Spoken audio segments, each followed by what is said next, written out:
If your clients sit in the first or second stage of learning too long, they're going to cancel because it's uncomfortable. Nobody wants to feel that uncomfortableness of trying something new. All right. We're here. Brother man, thank you so much for being on the show. My pleasure, brother. And I'm excited to do the GHL Assembly with you. And first and foremost, tell us a little bit about who you are. And I'll explain about a little bit about myself afterwards. Absolutely. So I'm Dakota Ruth. I own a SaaS company called Level Up Pipeline. Also own a white label support and onboarding company called Agency Support for High Level. Been in the high level space 5 years in less than a week. It'll be 5 years. I mean, 5-year anniversary. Kind of excited about that. You got in before I did then. April 24th, 2020. Is that the time that you opened up your high level agency account? Mm-hmm. Yeah. Okay. Yeah, we started a new LLC specifically for high level on April 24th. That's how I always remember the date. And plus, it's my birthday. So you started the LLC and you signed up for high level at the same time? I started a brand new LLC so that I could open up my high level account. And were you already committed, like in the beginning? Mm-hmm. Like no trial necessary? You were already committed in the beginning, like, hey, I'm going to start this business and I'm going to make it happen. Absolutely, yeah. We were already convinced that we were moving everything over. Was it to move everything over as to start a SaaS, or was it to move everything over just to have a different tool for your company? Kind of a combination of both. When we first started, like deep down inside, our vision was someday to have a SaaS, but originally it was so that we could consolidate all of our stuff from our social media management company. We were using like 3 or 4 different platforms at once. Yeah. And just wanted to kind of get it all into one. But the plan had always been to, once we figured that out, to migrate into a SaaS. Okay. And how did you hear about the SaaS opportunity or the fact that you can sell it as a software? So we found high level because we found a company called Pipeline Pro. Okay. Right? We signed Andrew? up for it. With Andrew. We signed up for it. I loved the software. Like, fell in love immediately with the software. I was like, this thing's amazing. Yeah. But the support was really, really bad. And so I was complaining, actually, and I contacted Andrew, and I was like, hey, can we get on a call? And he got on a call with me, and he's like, well, if you want, you can just go directly to the supplier. And he told me who they were, and he goes, I'll put you in contact with them. He never put me in contact with them, but he told me who they were, and I went and researched and found them, found high level, and of course canceled my Pipeline Pro at that point and moved everything over. So you started your own high level account, and did you say to yourself like, hey, I want to do what Andrew was doing at Pipeline Pro? Is that the kind of the concept, or did you learn about it from somewhere else, like on YouTube or so forth? Nope, 100% from Pipeline Pro. We had started using it because it was inexpensive, and then spent a little bit more money to do the email marketing, spent a little bit more money to be able to do text marketing, things like that. And the software like blew us away, but the support that Pipeline Pro offered was garbage in my That's opinion. one of the things, like, much love for Andrew and what he's done with his organization and his company. I think there's a lot of agencies that found value in how he's operating his business, and he paved the way for some agency owners. 100%. But one of the things that you just mentioned is how valuable support is. Yeah. Like, one thing is to have the software. Another thing is, how are you supporting your customers? Mm-hmm. What are your thoughts on the support that agencies should give to their customers? Well, I mean, let me just sum it up like this. Andrew's sales and marketing was phenomenal, right? Like, he's killing it and crushing it. Had they provided support, I would have never found high level. I would still probably be using Pipeline Pro today. If you don't offer some sort of support, whether it's ongoing, onboarding, continuing to help people understand how to use what they bought from you, then there comes a point in time where it's like, why do I have this? Right? And they go start looking for other options. Sometimes they're looking for the same option, just with a better support. In my situation. So let's say someone is a brand new agency, and we're going to be talking about the GHL Assembly coming up in July. Mm-hmm. But if someone is a brand new agency, what are some of the things that they should know and understand in operating their business today to really make sure that it's successful? Gosh, I could be here all day talking about that. I would say some of the things that I would tell somebody on the street who was thinking about doing this. Number one, it's not as easy as people make it out to be. It's not plug and play. Like it's a legitimate business. You need to run it like a legitimate business. Meaning you got to have a sales process. You got to have a marketing process. You got to have a support process, an onboarding process. Yeah. There has to be people and processes in place in order for those things to basically happen. if you have a small kink in that wheel, then that wheel basically, I mean, imagine if you had a kink in a wheel of a bicycle or something like that, you feel the bump, right? And so that'd be number one. Number two, definitely don't try to sell like high level out the box. Like high level's not designed to sell out the box. If it was designed to sell out the box, they wouldn't be selling it to agencies. They'd be selling it to businesses, just like Thrive and Keep and those companies are, right? It's designed to offer us a solution, a software solution to something else that you are bringing them to. You're hypothetically a coach, and you're offering the software as a solution to your coaching services to be able to nurture leads, or you're a marketing agency and you're offering the software to those specific clients to be able to nurture their leads or whatever it may be, right? Or, you are a salon and you're trying to nurture your leads and so forth in that aspect. So don't sell out the box, offer some sort of solution in addition to your high level. That's the biggest thing. I remember when I spoke on stage at the SaaSpreneur event with High Level a few weeks ago, and one of the things that I had when I talked to Wesley's the leader of marketing at High Level, and we were talking about not selling the software as just a standalone software, selling the solution, like communicate the actual solution to the customer that you want to sell to, versus saying, hey, here's a tool, go figure out how to build your own funnels, go figure out how to build out campaigns, and go figure out how to build out your use case. Sell a solution. What is the top way to identify the solution? Knowing what I have in this software, I'm a new agency, and I'm like, this thing is cool. This thing is awesome. What should people know when it comes out to deciding on what solution that they should or should not have? So we were actually just talking about this today with some of our students. First and foremost, it needs to be something that you're passionate about, because there's going to come a point in time where you're either going to get overwhelmed, or you're going to get bogged down, or you're going to run into bricks that you need to overcome, whatever it may be, and that passion is going to keep you moving forward. So that's number one. Number two, it almost always, in some way, shape, or form, is going to revolve around something that you're already involved in, right? Like, for example, if you come from the solar space, right? Like, why would you want to start marketing to salons and you don't have any experience in that? If you come from the solar space, right, it's easier to offer a solution for other people in the solar space that you build inside of High Level and provide them as that solution as the solution, if that makes any sense. Yeah. We got the GHL Engine, the GHL Assembly coming up, and at the GHL Assembly, I keep saying GHL Engine. It's okay. Which is our coaching program, but we got the GHL Assembly coming up in July, and with that event coming up, let's talk about MSORS, MSORS, marketing, selling, onboarding, retention, and scaling the business. Let's you and I just deep dive into that, and actually let's communicate surface level, and then the deep dive will actually take place at the GHL Assembly coming up. So marketing. When it comes down to running a marketing agency or a software agency, what are the keys that, and I'll also double piggyback right behind you. What should an agency owner know when it comes down to marketing their SaaS, marketing their offer, marketing to get subscribers, and then I'll kind of just piggyback off of you. Now, I'm assuming that they've already have some sort of offer that's proven, right? And let's say they don't. Let's say that you don't have an offer that's proven. You're like, hey, I want to market this tool, and I'm trying to figure out how to market this tool. Okay. So, number one, don't market the tool. That's probably the first thing I would tell you. People buy benefits, not features, right? Like in the fitness industry, because I come from a fitness background, when we're walking around and showing somebody the gym, the last thing we would do is go, that's a treadmill. That's the dumbbells, right? This is where you do cardio, right? People don't go to the gym because they want to pick up heavy things. They don't go to the gym because they want to hop on a treadmill. They're going to the gym because they want to benefit. And those features happen to offer that benefit. The feature would be like the treadmill in that scenario. The feature would be the treadmill. The benefit would be stronger heart, longer life, healthier, breathe more, lighter weight, doing things of that nature, right? Okay.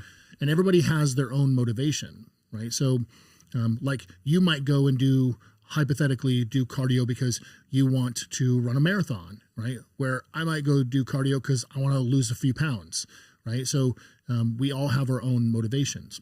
So essentially don't sell the tool, sell the benefit that you're going to be providing with that tool. Now the big question comes is, what's that benefit? Because there's millions of them, right? Like we could sit here all day and say, you could do this, you could do that, you could do this, you could do that, right? And there'll always be something different no matter who you ask, right?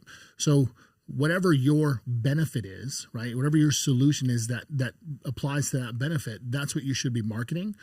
But don't limit yourself to one form of marketing, right? So think about it like this, right? So younger generation, they pick up their phone, they read their text messages, maybe they hop on things like TikTok and Instagram.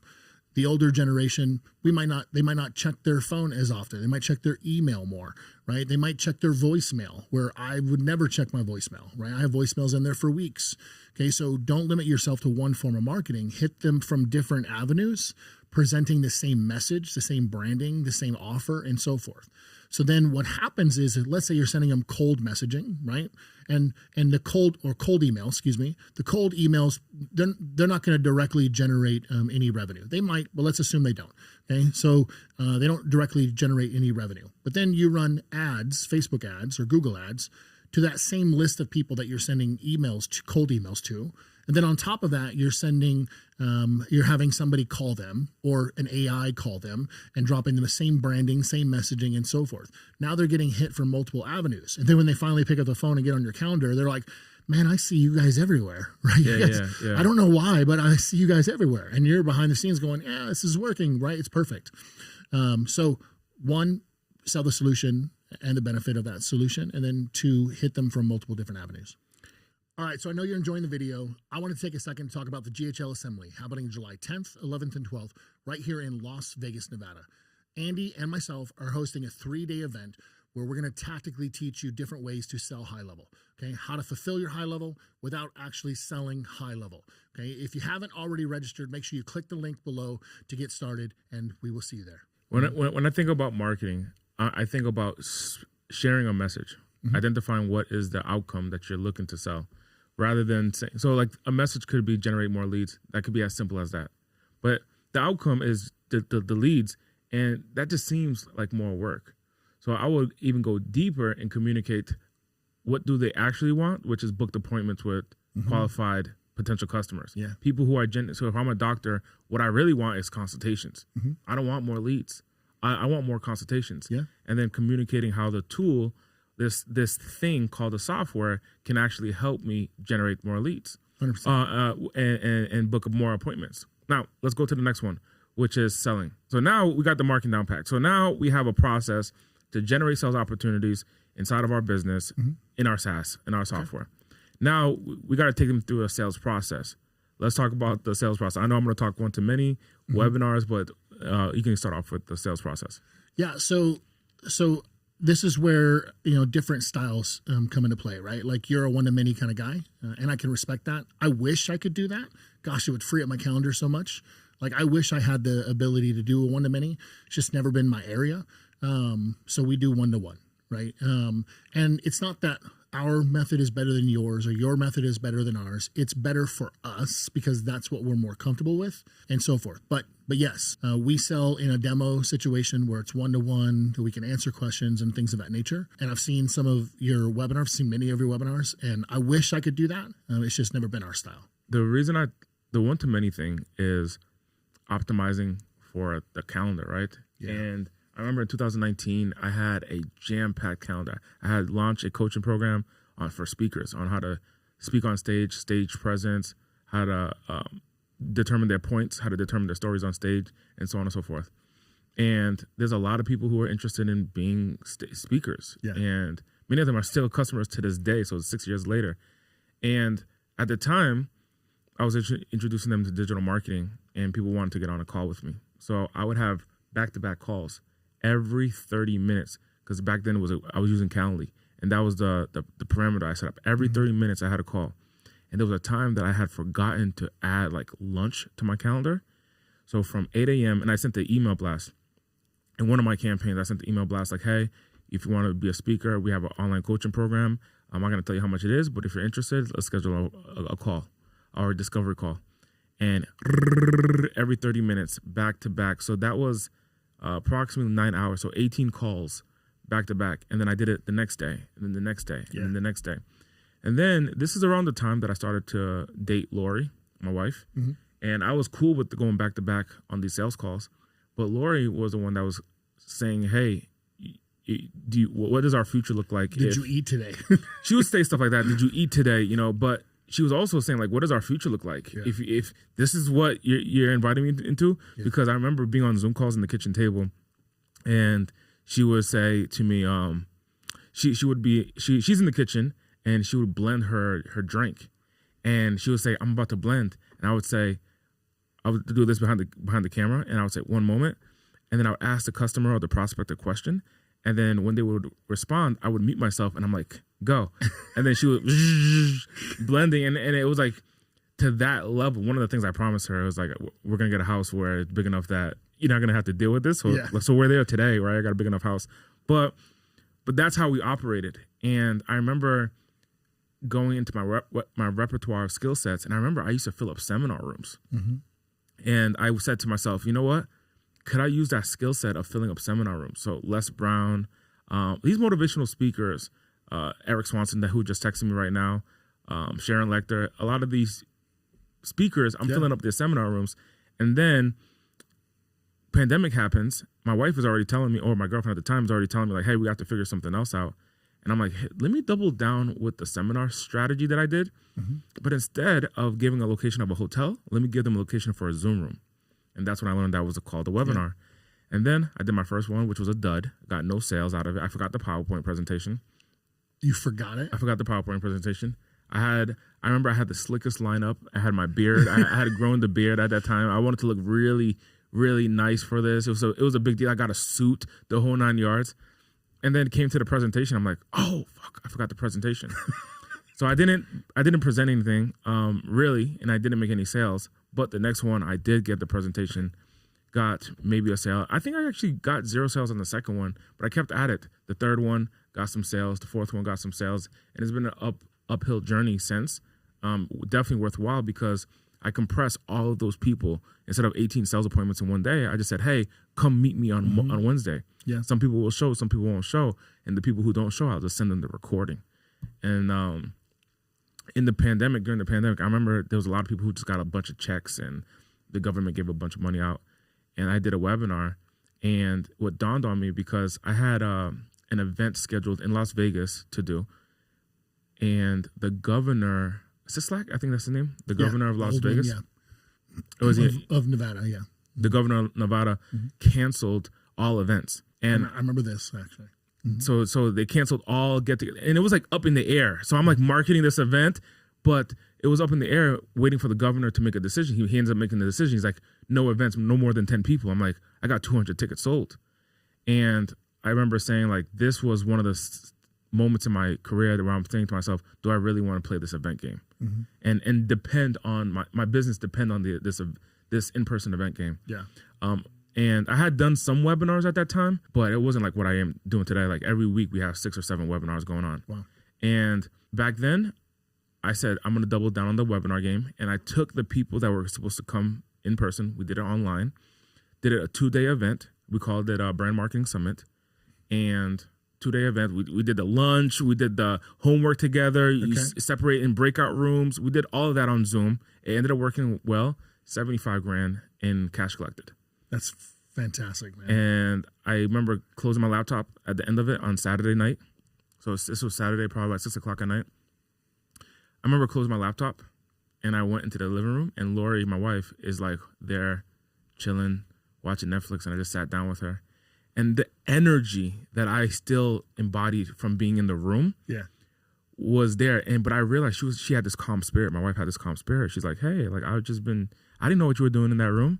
And I'm like, shit, I was going in that room. I was doing a webinar and I was like, power clap, clap, snaps to the webcam. Mm-hmm. Come on. This is what you're going to learn. Message, why, story, business, offer. This is the upsell. This is the downsell. This is what your funnel looks like. The whole 9 yards, right?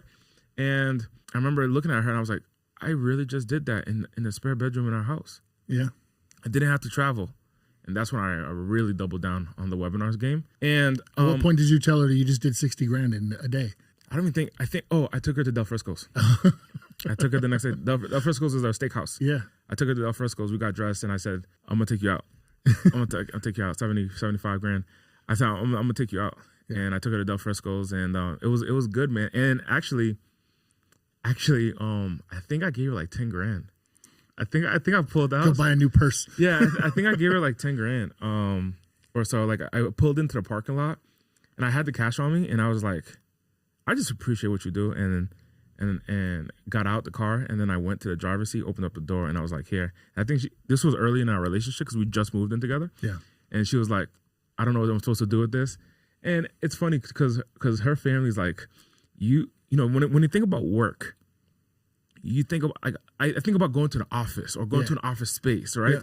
And then her family's like, so you stay at home and you're over here pulling 10 grand out, 5 grand here. They think you're drug dealers. Yeah, yeah. And I was like, no, I sell software. You know, like I sell software. And it was hilarious, man. Her mom had come to visit one time, and that was asking questions, you know, like, how are you able to make money in the spare bedroom in a house? Now, the spare bedroom is nice. I got a couch. I got the whole setup. I got, but the reality, I got a backdrop. I got lights, a camera. I got the microphone, the whole setup. It looks beautiful. But the whole reality, it is a spare bedroom in the house. That's not intended to be an office. But with this opportunity with Go High Level, you can create the lifestyle that you want from anywhere. 100%. Yeah. So that's sales. That's selling. So I do one-to-many, one-to-one. But the cool thing is, it doesn't really matter because we're both award winners. Yeah. We both created results. Now, the next one is onboarding. So we talked about marketing. We talked about selling. Then we talk about, now it's going to be onboarding. Now, by the way, we're hosting an event. There's 2 events that's coming up. The GHL Engine Summit that you're a speaker at, which is an online mega webinar. Then we have the GHL Assembly, which is an in-person event here subsequently after the GHL Engine Summit. 2 events. The GHL Engine Summit is a mega webinar with a lot of speakers. The GHL Assembly is a tactical event that's taking place here, held by Dakota and I, going over the tactical things that you need to know to implement inside of your business. So marketing, selling, we covered selling. Now let's talk about onboarding. You can start off with your experience with onboarding customers, especially specifically with high level. Okay, so first, before I go into that, I need to explain, like, I'm a very analytical learner. Like, my brain is constantly analyzing everything that goes around. That's just the way it's always been. And I come from a very extensive sales background. So I have a ton of training in, like, the different ways that people learn different things. Because when we used to teach new fitness clubs and new salespeople, we would tailor our sales training to match how the people preferred to learn. And then also on top of that, there's what's called the 4 stages of learning. Okay, so I go through that because when we first started High Level, it was about 5 years ago, as you heard.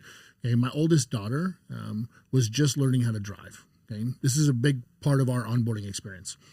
And I tell you that because I remember sitting in the parking lot of the high school, which is where we taught her how to drive, in the passenger seat, trying to teach this 15, 16-year-old girl how to maneuver a car. And I had to coach her through every single step. Okay, put your seatbelt on, right? Look in the left mirror. Now look in the right mirror. Adjust your seat. Make sure it fits. Fix the rear view mirror.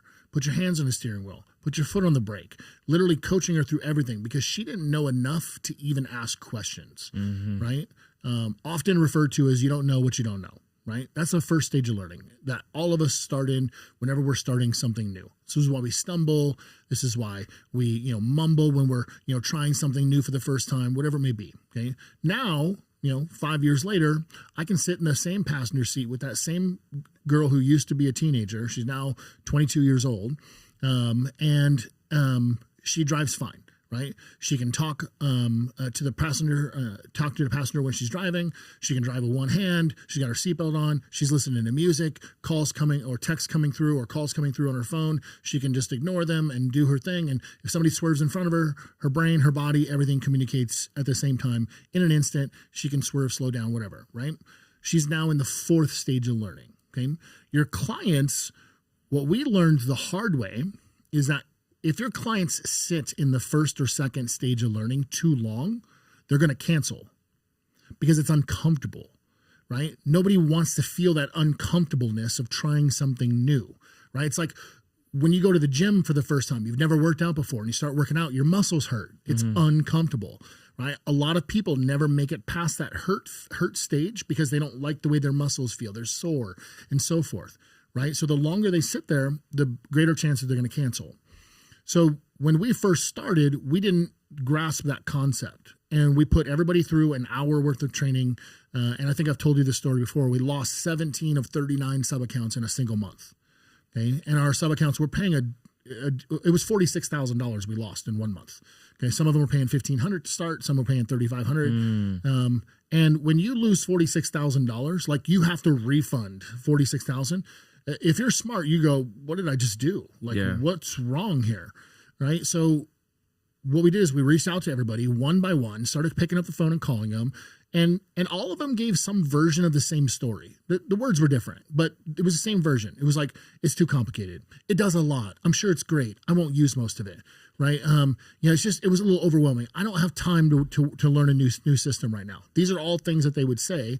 And that's when it dawned on us, is like, we're literally trying to teach somebody how to use high level in an hour. Like, if you've spent 10 minutes in the high level community, you know that they're releasing a feature every day, it seems like, right? So imagine you've got 587 different features you're trying to teach somebody, right? Especially if you're not pinpoint on what they bought from you, you're just trying to sell everything. Then what happens is they get overwhelmed. So we took a step back, and we started creating really two different processes. One process was, how do we deliver the information to them in the style that they prefer, right? Like, I'm a reader, right? I can pick up a book and I can read it and then be like, okay, yeah, I can implement this. Let's go, right? And go off on it. My wife is not a reader. She wants to watch a video. She wants somebody to hold her hand, things of that nature. So imagine if I gave a book to her and said, hey, go do this. She'd be like, no, here, take it back, right? She would never make it past that stage. Where if somebody tried to hold my hand to do onboarding, I'd be like, I'm really getting bored of this. Can I just get her in there and play around with it on my own? Right? So what it is, we created a process that allows the person to be delivered the information in the way that they prefer, right? And since we don't know which way they prefer, we give it to them in all of the different ways. We send them email reminders, like for a 7-day period, like giving them a small step each day. We send them a PDF. Here are the 7 things we need you to focus on in order to get your account set up. Because there's things inside of a high-level account that we just can't do for them. I don't know their EIN number. I can't link their social media, right? I can't set up their email, right? Because I don't have access to their passwords, things like that. Calendar, yep. So there's things that they have to do, right? And so that's what we're trying to do, is get them to that point. And once they're at that point, then we take them by the hand and we're like, now let's show you what you bought. Okay, that's important. Show them what they bought. Don't show them everything. Show them what they bought. Okay, so then what we do is we take them through a small 30-minute session, keeping in mind we don't want to overwhelm them, right? So we're not trying to teach them anything on that first call. We're just trying to verify that they actually followed the instructions, set up their account, right? So we're checking boxes. Did you set up your social media? Cool, right? Did you link your email? That's great, perfect. Oh, you didn't put your EIN number here. Put your EIN number right here, right? That's what we're doing on the first call, because we don't want them to get so overloaded that they go, I can't do this. We want them to come back for that second one. And then in that first call, it also allows us to then ask specifically what they bought, okay? Because that's important, right? High Level's got, again, 587 features, right? So they probably didn't buy 586 of them. They bought something specific. They're using it for texting. They're using it for email marketing. They're using it for funnels, whatever. So we're going to try to find that pain point, that what they bought from you, and then we're going to focus their training around that specifically.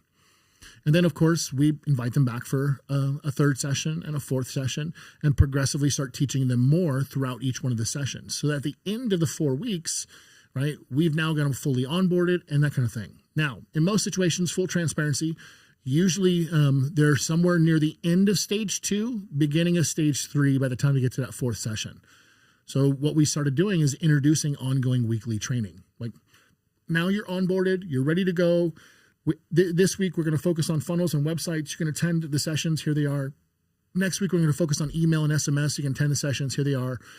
And we do a 10-week cycle where they can attend additional training and watch additional videos and ask questions and things like that as they need to. Hey, I hope you're finding value in the podcast so far. Dakota and I are super excited to have you join us at the GHL Assembly. That is going to be an in-person event that's taking place inside of Las Vegas. So far in this podcast, we explain how to market, how to sell, how to onboard customers, how to retain those customers, how to scale. And we go kind of surface level on this podcast. This podcast was really about almost an hour long. However, in person, over the course of a 3-day in-person deep dive, I'm inviting you to join us at the GHL Assembly event that's taking place in Las Vegas, July 10th, 11th, and 12th. Dakota and I are going to go in detail with you, deep diving with you inside of your business. We're going to share with you the key strategies on how we market our business. How do we sell to customers? How do we onboard those customers? And then now that they're onboarded, how do we retain those subscribers? Between Dakota and I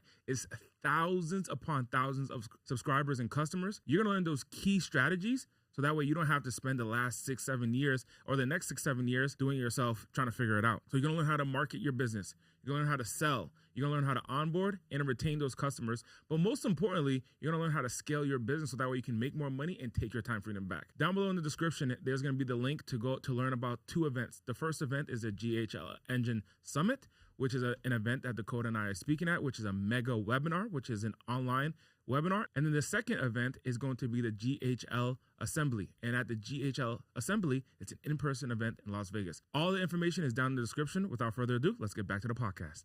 I love it. I love it. To double back, like ours is very similar, right? Or that process is very similar over the years.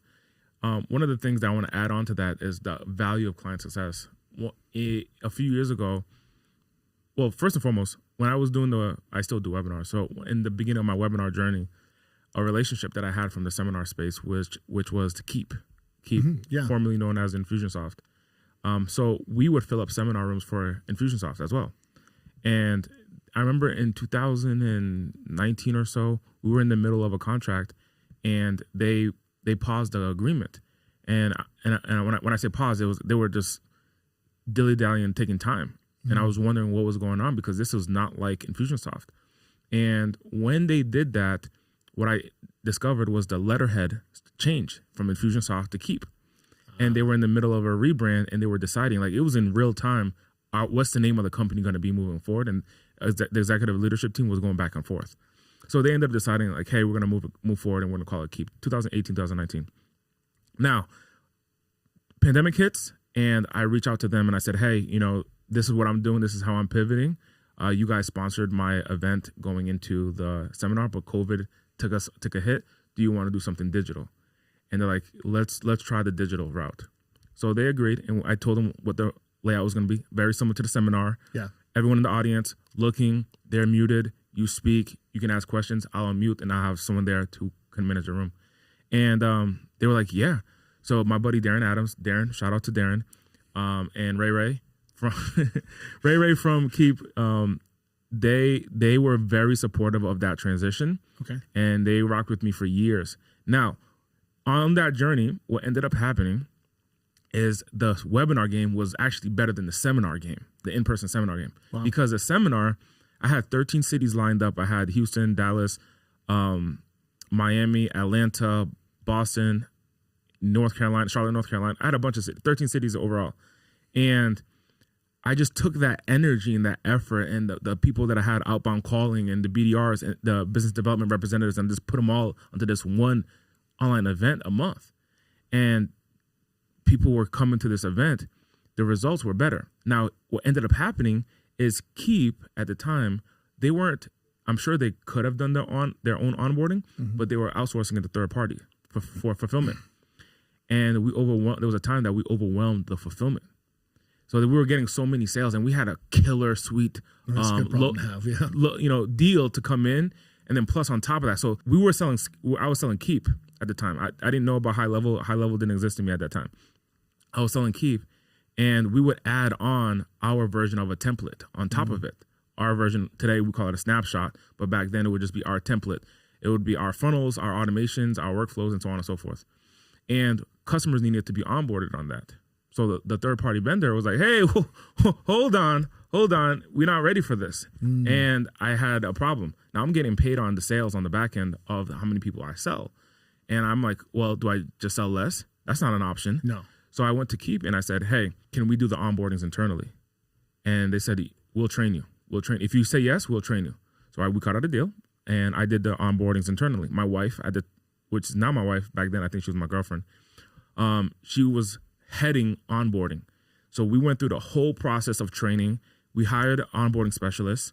I went to Starbucks and I was on a hiring spree. I went to Starbucks, saw this nice bubbly lady. Hello, welcome to Starbucks. I said, hey, question for you. Do you want to be in the world of software? And she's like, yes. And we hired her. Her name was Xylee, and she left Starbucks. She came and did onboarding with us. That's awesome. We hired people from colleges and so on and so forth. So they were doing the onboarding with Keep's processes. So Keep had onboarded over 100,000 users. With that experience, they gave us the SOPs and the processes and the systems to onboard. And we took that information and we started onboarding customers. And I saw firsthand the value of having the right onboarding system. Yeah. Because when I looked at the stats, if a customer went the do-it-yourself route, like, cool, I got the software, instant churn within the first 90 days.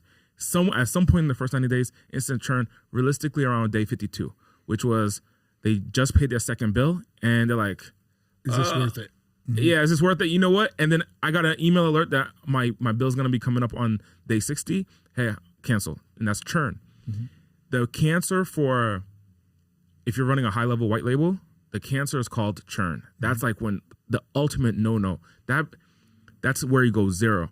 A contraction is better than a churn. That's why I tell my CSMs. A contraction is when a customer says, I'm on the $399 plan. I want to go down to the $199. I just want to still be with you. I just want to pay a little bit less. Right. Because you can always expand the revenue. You can always make more monthly recurring revenue from that customer down the road mm-hmm. versus a churn, which is complete cancel. They just completely leave you. They're going to go to another software company and then they're probably not going to come back. Correct. Because I know people have come to us and they never go back to their previous provider. Mm-hmm. And so we took that process. We onboarded hundreds of customers. And then we started to realize that the right onboarding system is what creates the win for the customer. Now, when you onboard a customer, what's important to understand is their specific use case. Mm-hmm. How is this person going to use it? So high level, like you said, 587 new features. What is one use case that this customer can use to find value? One of the things that I found that was very common for our customers was something called chat automation. Yeah. I developed this term where it's you have a lead text in a keyword, and when that lead texts in that keyword, the software will automatically respond and ask that person for their name, email, and phone number. Mm-hmm. And then capture that information, put inside a high level. And then now you have the data, you can now add them to a workflow. Mm-hmm. And that was so simple for coaches, for hair salons, barbershops, lawyers, mm-hmm. Insurance agents, tax consultants, all those industries all needed to generate leads. And then what I would communicate to them is, now that you have the lead, book them on a qualified appointment or book them on an appointment on your calendar. And now that's what I started promoting on webinars. Mm-hmm. And the onboarding journey is, let's focus on that. Let's hit this milestone and we'll add on, because the customer on onboardings, they come excited. They're like, oh, I want to try this. I want to try that. I want to try, I need to build out a funnel. I need my course, like I need all these things built out, but it's like, great, let's focus on the basics with what got you here, which was this webinar. And on the webinar, can we set up a lead gen system for you so that way you can generate leads? And then within a few moments, they now have a lead gen system. Now, how do we make it simple with high level? We turn it into a snapshot. Yeah. Right. So if you decide to come to any of the events, I'm sure you're going to get our snapshot. Now, the snapshot is we're just showing them in and around of that little template. And then that's their first tool that they can now use. And they go market that to their friends and their family. And it's working. Mm-hmm. And that hooks them. The rest of the onboarding journey is now, how do we give them more value on the other elements of high level or the other features? Yeah, it's interesting. I think we've talked about this before. We have similar models. We market to different business types, but ours is a key phrase automation.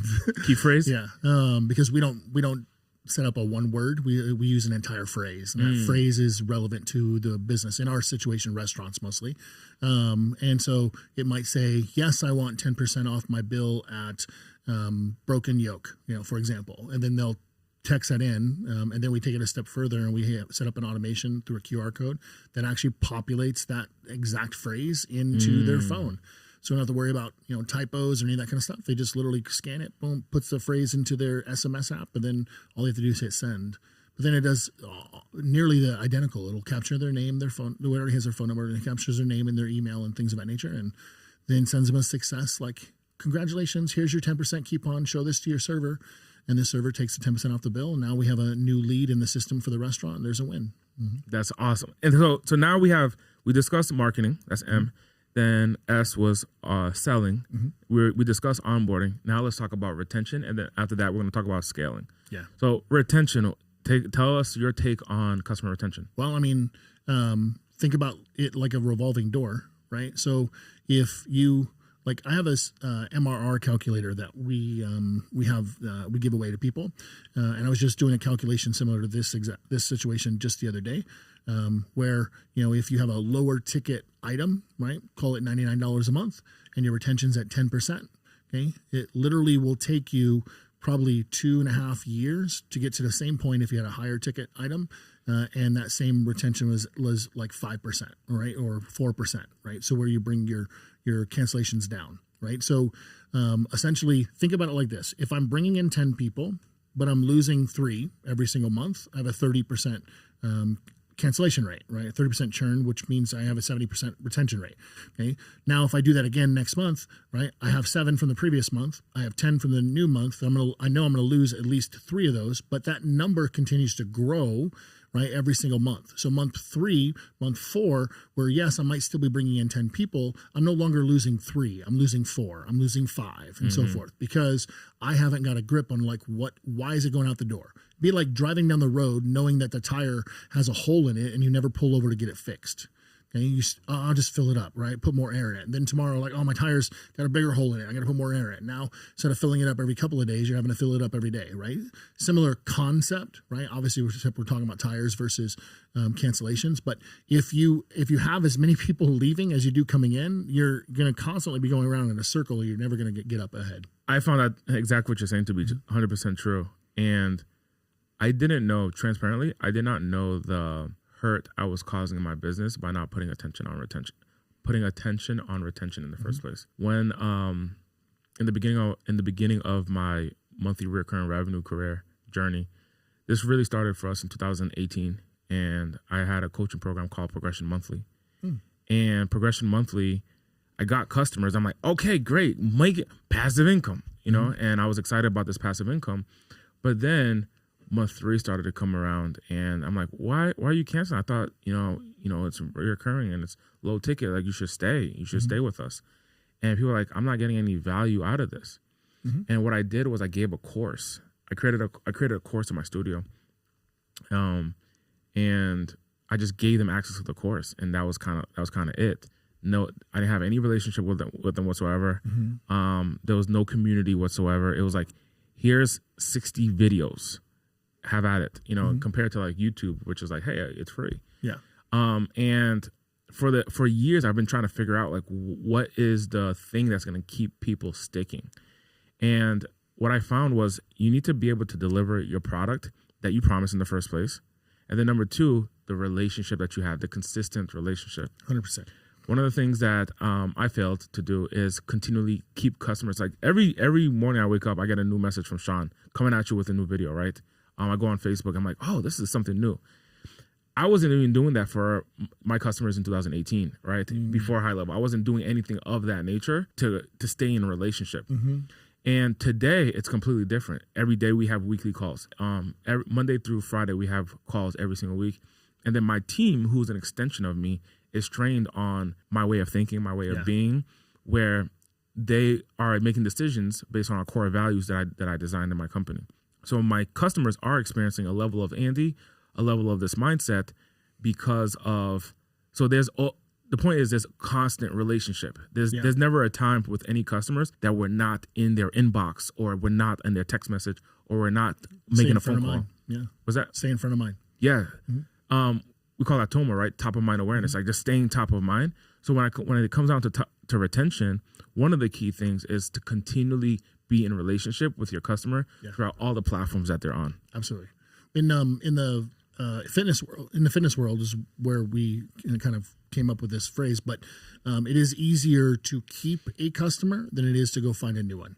Like if you think about like how many eyes you have to get your message in front of in order to get somebody to actually want to come in and look at your product or your service, right? The number's astronomical compared to the fact that your existing customers are right there. You have 100% of their eyes gazed in on your product or service. It is easier to just fulfill them and make them happy, because whatever you do to make them happy is most likely going to be something that you can pick up and pluck and put it into another part of the process and make the next customer happy, the next client happy, and so on and so forth. You can just keep duplicating that exact same thing. Yeah, and it's predictable for your team to know how to handle all the opportunities, and that's what makes it scalable. Now, Correct. Transitioning to the last one, which is scaling. What are your take on scaling? So we talked about messaging. We talked about marketing, selling, onboarding, retention. Now the last one is S. And let's primarily talk about scaling with remote teams, international teams, since you and I both operate remotely and internationally. Okay. So number one of the biggest mistakes you can make is scaling at the wrong time. Okay. So a lot of people, like, they get into this because they're like, I want to grow, I want to have more revenue and so forth. But real power, real dedication comes from being able to say, pump the brakes. I can't scale right now because I can't handle 10 more clients at the same level I'm handling them now. Now, granted, that's obviously the goal, is that you want to get to a point where you can do that, right? But be able to identify, like, my business isn't ready for that. Like, it happened to us. I mean, I think we even conversated about it. Where we were just like, listen, I'm not going to turn down new clients, but I'm not going to go actively trying to find new clients, right? We need to take a step back and fix our systems. We need to train new employees. We need to train new people, get them to where they understand our process and how we handle things, make sure they understand how high level works and that kind of aspect, but then also duplicate them, like find another one and find another one and find another one, right? Because it's not that easy to find people who can do what we have to do, at least in our world.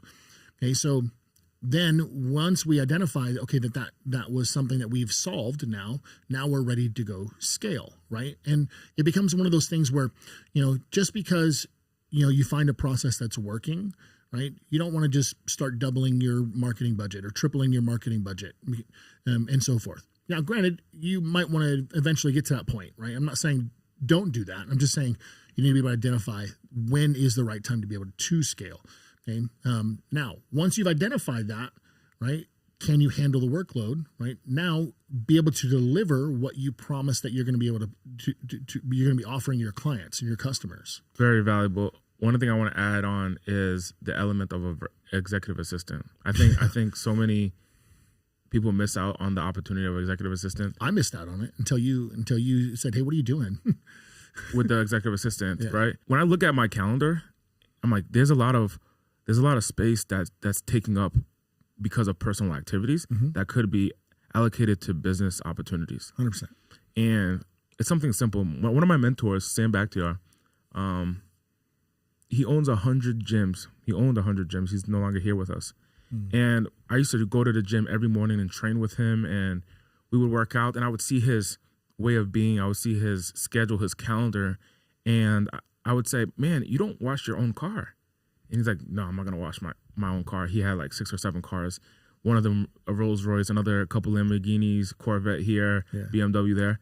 And I'm like, you don't wash your own cars? He's like, no, I'm not going to wash my own car. I just have that on repeat. I'm like, while at the time I was probably like 24 before he passed.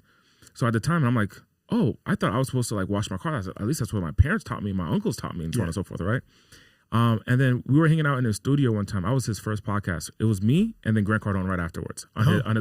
So I was podcast 1. I was fighting for him to build his personal brand. And I remember doing the podcast with him, and he had like cleaners clean the house. And at the time I was living in downtown LA, and Sam was like, you need to get some cleaners, clean your house. And I said, no, man, I mean, I live in an apartment, man. I could wipe things down. My parents taught me how to take care of my own house. And not realizing what he was actually teaching me was something called delegation. And I went back home to the East Coast, where I'm originally from, and a poor mentor, let's call them a poor mentor of mine, was like, you need to take care of your finances and not hire anybody. And my rich mentor in California is telling me like, dude, no, you need to hire people. You need to get it off your plate, and you need to delegate. And I'm like, okay. So I listened to my rich mentor. My poor mentor I didn't listen to, even although I have respect for both of them. My poor mentor, I put what he said to the side. My rich mentor, I listened to what he said, and I got some cleaners. And when I got this cleaners, I remember I was on a Zoom call closing a deal or in a sales call, and the reason I was able to be on that call was because I had the help. I made $10,000 on that call, and I remember I turned around, so I closed the deal. I remember turning around looking at my cleaner, and I was like, I'm paying the cleaner a couple $100 to clean my apartment at the time. And that's when it dawned on me, like, this is what my rich mentor was trying to tell me. Now, when I look at my calendar as a SaaSpreneur, how many, the thing was, like, for example, oil change, like coordinating an oil change. Mm-hmm. For me to call Mercedes-Benz and go back and forth with them on their availability versus my availability, that takes time. Or I was just in Mexico and calling Verizon to tell them, hey, I'm coming into Mexico. Can you make sure to have the international plan turned on for me? Yeah. Like all those small things, right? Yeah. I realized by having an executive assistant that took away and gave me time freedom, or even just coordinating a restaurant. Like if you and I wanted to go on a double date, you and your wife, and then me and my wife, we were on a double date, rather than me calling a restaurant and say, hey, the first goes, do you have availability for this time? No? How about this time? That conversation, in those moments, I can focus on the growth of my business. Mm-hmm. So the first thing that I invite everyone to look at is to hire an executive assistant. That's one of the first things. The second thing is that executive assistant should have some sales skills, who can help you with your pipeline, who can help you with your sales opportunities. So they're helping you with your personal things, but give them commission on helping them make you revenue. Next week, I'm going to go speak on a stage with Damon John, mm-hmm. Kevin Harrington, and a bunch of brand names, right? Yeah. And I'm like, how did I get this opportunity? Well, I shared with my executive assistant that there's this person and there's this group of people that are hosting events. Keep in touch, build a relationship, and follow up for the right time. And she messaged me 3 weeks ago, and she's like, my executive assistant is like, hey, remember that person that you coordinated with? Just so you know, I've been in communication with their team since October. So October, November, December, January, February, March, April. I've been in communication with them for 7 months. I got you a speaking slot. And I'm like, oh, that is dope. That is cool. Like, I'm showing up to that, right? And there's opportunities that are, so number one, it's someone who can handle personal activities of yours, but number two, can actually generate sales opportunities. My executive assistant was one of my best appointment setters. Awesome. It was actually detrimental to move her over into be an EA, but she had that skill, and I said, hey, I want you to help me focus on higher deals. So the first thing is get an executive assistant.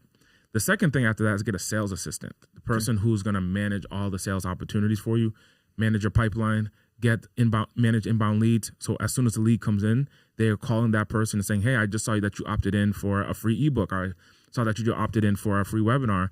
Tell us about your business. They plug in all that information into the CRM, so that way they know who to follow up after the webinar or after the sales call and so forth.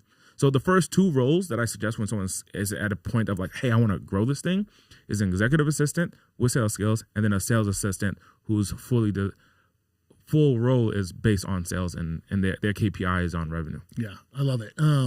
It took me a minute to adopt that whole process. Because you were saying, yeah, you need to get an executive assistant. And I was just like, I don't know, it's so weird. But now I was just telling my wife the other day, I was like, our executive assistant is, like a utility bill. Like she's not going anywhere. Yeah. like seriously, like we can't imagine our life now that she's been with us for quite a while without her. Like and it's still a little bit challenging sometimes, because my wife will remind me like, oh, get Abigail to do that.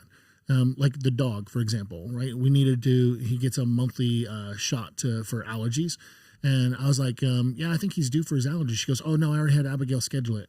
Like, okay, sweet. Right. I mean, that took literally 3 seconds right, of my time, because Abigail was working on it. Right. And same thing, like when we had to take our daughter's car to the shop, Abigail coordinated all of that.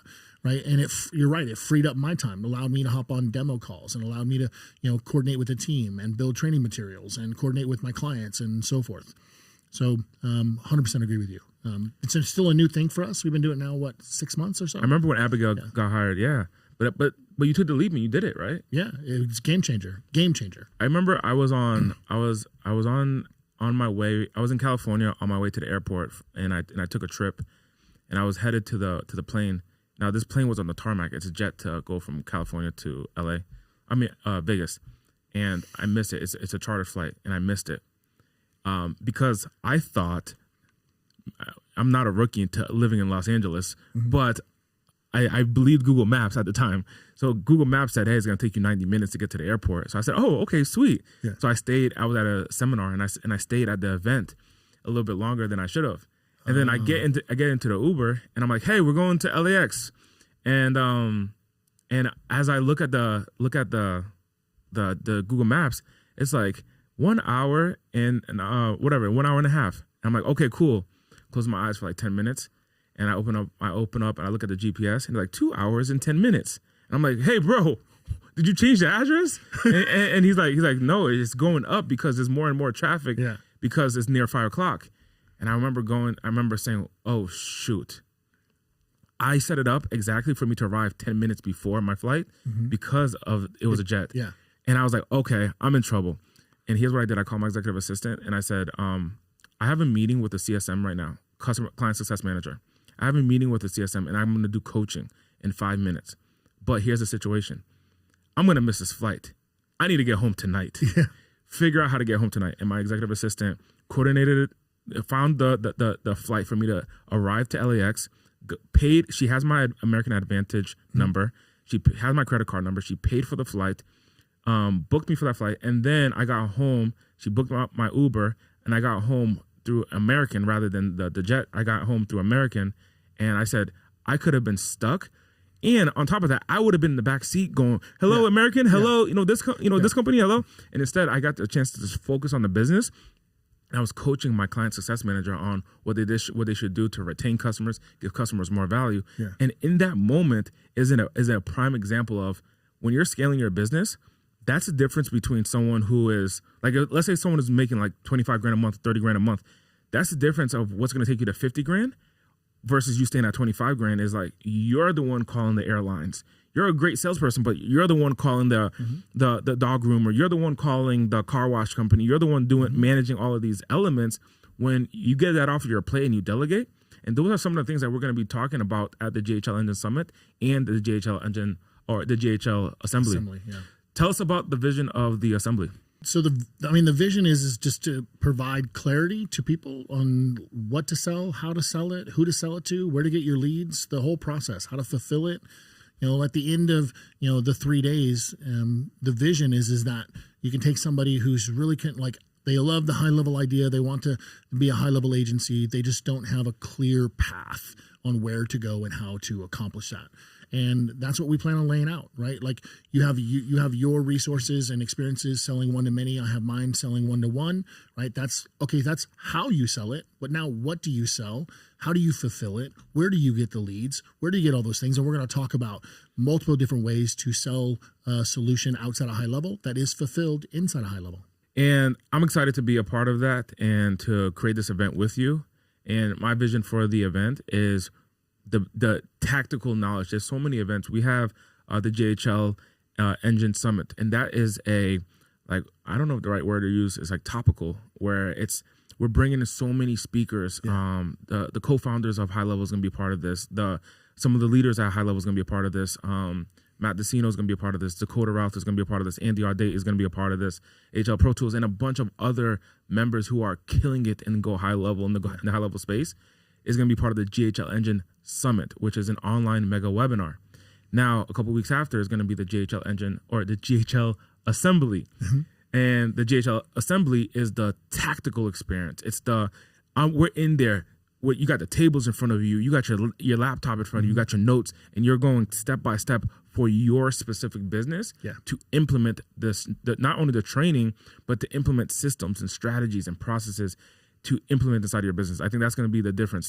One is going to be different people winning and how they're winning and what is one key nugget for all of them and the future of High Level. And the other one is going to be tactical. The assembly is going to be very tactical. That's why we're doing it in person, where you get to come in and be a part of the experience live. Yeah.